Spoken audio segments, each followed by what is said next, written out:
Welcome to my YouTube channel. This is a very quick video just to show you the best way to replace a suspension arm on the Toyota Prius 2016, 2017, 2018. Right, so this is an old suspension arm we have just removed. To remove it, what we have to do is, of course, we had to first put the car on the axle stand to make sure it's safe on both sides.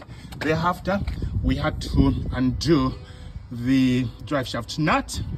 I went up, went down, and did the ball joint, 2 nuts and 1 screw, and after that we went down and undid the engine cover, which is down there. We have put down there.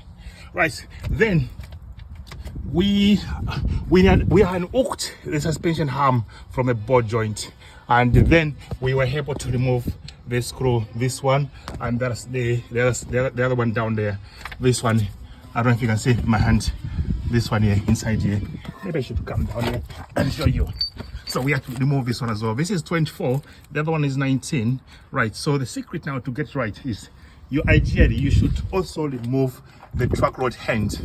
Remove one side and put the truck rod up. But in our case, what I did, we've just jacked up the truck rod, the drop ring, not truck rod end, but drop ring.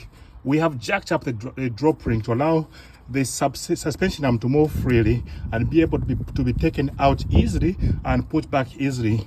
If you don't jack the drop ring up or remove it, you will have difficulties to put suspension arm. Why? The stabilizer link will always be resting on the suspension arm. For it to go in, it needs to go basically straight. Then goes it's much easier. If it goes at an angle, you struggle. You're gonna struggle for 2 hours. Okay, guys, if you like my video, like it and subscribe to my channel. Thank you.